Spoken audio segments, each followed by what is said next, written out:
Assalamualaikum friends. Welcome to another video which is related to Pakistan affairs obviously. जैसे कि हमने पहले दो वीडियोस में आपको यही बताया है कि आपने पाकिस्तान अफेयर्स के लिए कौन सी बुक जो है वो यूज़ करनी है, ठीक है।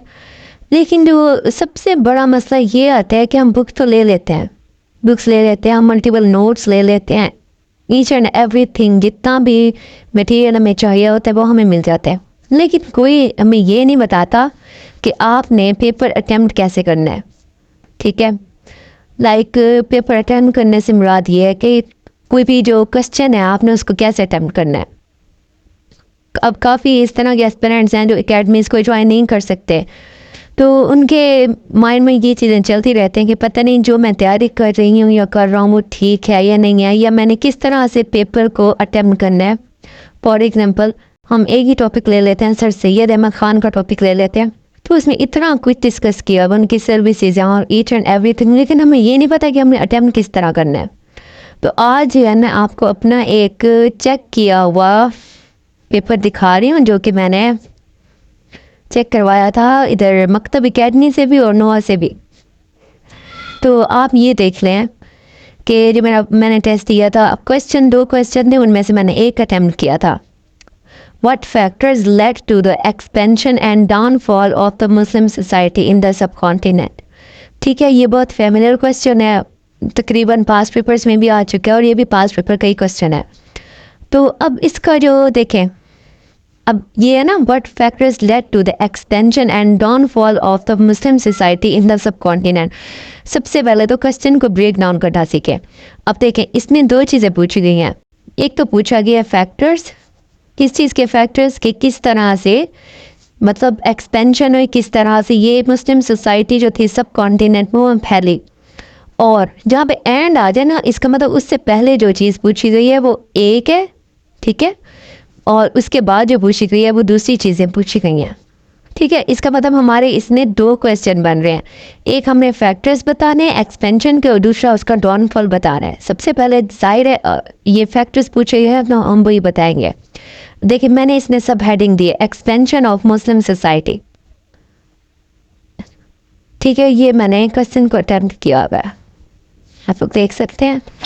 अच्छा जी, नेक्स्ट फिर वो थोड़ा सा मैप बनाने की कोशिश की हुई है, ये मैप बनाया हुआ। अच्छा, इसके नीचे मैंने फिर लिखा हुआ एरियाज कैप्चर्ड बाय मोहम्मद बिन कासिम, ठीक है। क्यों मतलब ये अब देखें मेरी बात सुने, अब एक्सपेंशन में तो बहुत सारी चीज़ें आ जाती हैं ना, किस तरह से मोहम्मद बिन कासिम गए, किस तरह से लड़ाई, उसको आपने छोटे से समराइज़ करके लिखना है, सारी चीज़ों को थोड़ा सा करके लिखना है। हमें इसमें सारा कुछ बताया हुआ है लेकिन थोड़ा सा बताया हुआ। अच्छा, उसके बाद मैंने फिर ये टाइमलाइन बता दी है, क्योंकि ये भी मुस्लिम रूलर्स ही थे, तो इसकी मैंने टाइमलाइन लिख दी है इस तरह से करके ना, इसके साथ ही थोड़ा थोड़ा करके लिख दिया है। अच्छा, उसके बाद फिर मैंने कुछ ज़्यादा ही वो सारी टाइमलाइन लिखी थी, तो सर ने कहा था ये सारा लिखने की ज़रूरत नहीं है, क्योंकि पेपर में इतना टाइम नहीं होता कि आप ये सारा कुछ बैठ के लिखें, या तो आप लिख लेंगे लेकिन वहाँ नहीं होती ज़रूरत। अच्छा देखें, ये भी वैसे आप लोग अगर ऐड करना चाहें तो आपकी मर्ज़ी, अगर आपके पास टाइम हो तो, वरना ये ठीक है, गलत नहीं है। ये सर ने इसलिए कट किया हुआ है कि सर ने कहा था कि आप वहाँ पे इतना टाइम नहीं होता कि आप ये चीज़ें मेंशन करें, बट इंशाल्लाह मैंने करने हैं, क्योंकि मुझे ये चीज़ जो है ना देखने में, पेपर के देखने में भी अच्छी लग रही है। अच्छा, उसके बाद ये डायनेस्टीज़ के बारे में, ये जितना मैंने कहा था इसके बाद यहाँ से यहाँ तक मैंने सिर्फ थोड़ा सा यहाँ पे समराइज़ कर दिया कि ये चीज़ें वहाँ पे हुई थी। टाइम लाओ, अब मुग़ल एम्पायर को भी मैंने आगे कर दिया, तो सर ने इसको भी कट किया हुआ है कि ये लिखने की ज़रूरत नहीं है। अच्छा, ये तो मेरा था फर्स्ट पार्ट, ठीक है, कि किस तरह से एक्सटेंशन हुई इसके। अब देखिए कितनी थोड़ा सा ही लिखा हुआ है, ज़्यादा मैंने ये टाइमलाइन बना दी है। अब फैक्टर्स, अब हमारे ये दूसरा पार्ट आ गया। अब फैक्टर्स के सामने पहले मैंने थोड़ी सी आउटलाइन लिख दी है। अब ये जो आउटलाइन है, इससे पहले जो मैंने आपको एक बुक का जिक्र किया था, नोआ की बुक है पाकिस्तान अफेयर्स की, ये मैंने वहाँ से तैयार किया है, ठीक है। अब देखिए मैंने इसमें 10 पॉइंट लिखे मैं।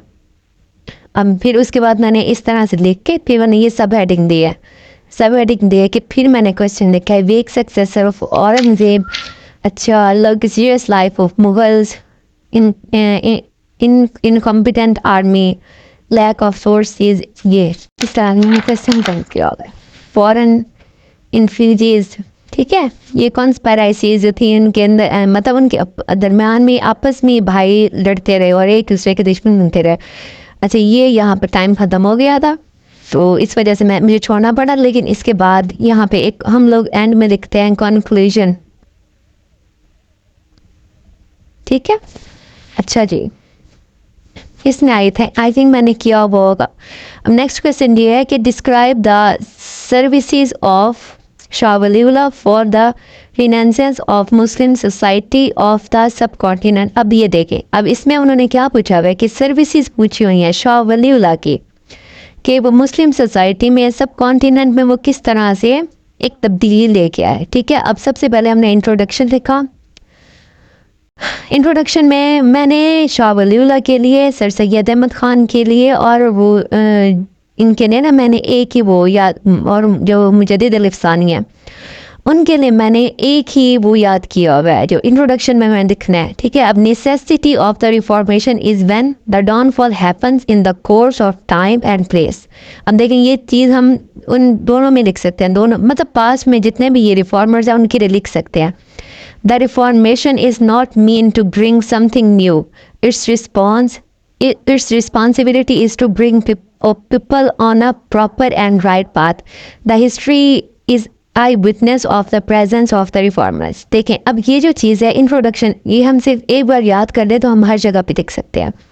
ठीक है। उसके बाद मैंने अर्ली लाइफ लिखी। शाह वलीउल्लाह के सर ने कहा कि इसको लिखने की ज़रूरत नहीं है, अब बस इंट्रोडक्शन दे दिया, इट्स ओके, चलन गुड है। अच्छा जी, ये मैंने शाह वलीउल्लाह का इंट्रोडक्शन लिखा था जो कि सर ने कहा ये आप ना लिखें, आप टू द पॉइंट बात को अपने डिस्कस करें। तो ये आप लिखना, वैसे आप याद करने के लिए तो कर सकते हैं, लेकिन अगर टाइम ना हो तो आप लिखिएगा ना। उसके बाद आ जाते हैं सर्विसेज ऑफ शाह वलीउल्लाह। ठीक है। अब सर्विसेज में इसने ये देखें, ये मैंने हेडिंग्स, सब हेडिंग्स नहीं दी थी क्योंकि टाइम बहुत शॉर्ट था, इस वजह से मैंने कहा कि सब हेडिंग देने की ज़रूरत नहीं है, लेकिन आप लोगों ने देनी है। Shah Waliullah tried to reconcile the controversy between the ulama and Sufis about wahdatul wujud and wahdatul shuhud। इसकी एक हम सब हेडिंग बना सकते हैं। ठीक है। उसके बाद था, ये मैंने 5 लिखी हैं तो इसलिए ऊपर आपने सब हेडिंग्स बना के लिखनी है। अच्छा, नेक्स्ट आ जाते हैं। अब मैंने उनको फिर उनका भी पार्ट कर दिया ना हेडिंग्स के, सब हेडिंग्स के। रिलीजियस सर्विसेज आ जाएंगे। ठीक है। कि रिलीजियसली उन्होंने किस तरह से सर्विसेज दी थी। नीचे फिर मैंने ये एक कोट लिखा हुआ था, वहीदुल ज़मान wrote about him, he was only man who had done this and earned gratitude among Indian Muslims। तो ये देखें क्वेश्चन बहुत अच्छा लग रहा है ना, ये सीधा बात, आंसर देखें बहुत अच्छा लग रहा है इस तरह से लिखा हुआ। अच्छा, एफर्ट्स अगेंस्ट सेक्टेरियनिज़म, ये फिर जो चीज़ें थी ना जैसे इज़्ज़तुल अख़ीफ़ा एंड खिलाफतुल खुलफा, ये जो चीज़ें देखें ये मैं ब्लैक में लिखी हुई हैं, तो ये थोड़ा मतलब आई कैचिंग सा लगता है, कोई भी चेक करने वाला होगा तो उसको अच्छा लगता है। ये अपरनिंग ऑफ सूफीज़म, ये मैंने सब हेडिंग्स बनाई हुई हैं।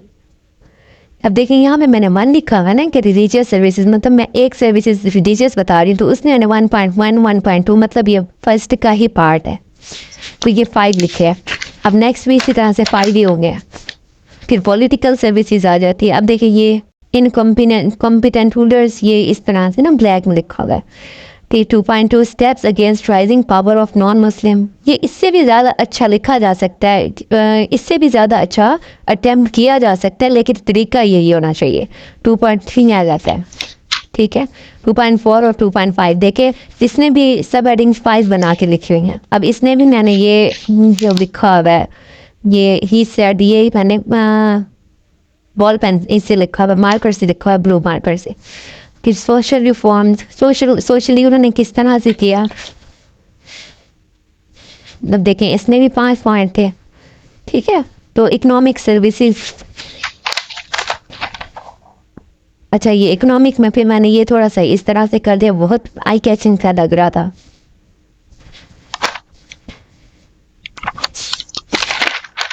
ये फिर क्रिटिकल एनालिसिस, के क्रिटिकल एनालिसिस में ये लिखा हुआ है कि किस तरह से उन्होंने सर्विसेज दी और लोग कैसे उनके अगेंस्ट हुए, क्या वो सही थे या नहीं।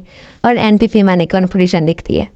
तो कोई भी पेपर अटैम्प्ट करने के का यही तरीका है कि आप उसको इसी तरह से ही अटैम्प्ट करें कि मतलब आप सबसे पहले इंट्रोडक्शन लिखें, इंट्रोडक्शन के बाद थोड़ा सा इंट्रोडक्शन लिख लें, इंट्रोडक्शन में ही थोड़ा सा उनके बारे में बता दें।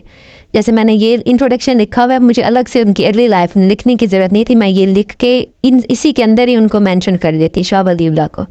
उसके बाद फिर मैं उनकी क्या बताती कि सर्विसेज बताती। तो इस तरह से आप क्वेश्चन अटैम्प्ट कर सकते हैं और ये बिल्कुल ऑथेंटिक वे है एक क्वेश्चन को अटैम्प्ट करने का। ये मैंने चेक करवाया हुआ है, वीकली टेस्ट होते थे पाकिस्तान अफेयर्स के, तो उसमें ही मैंने ये सारा चेक करवाया हुआ है।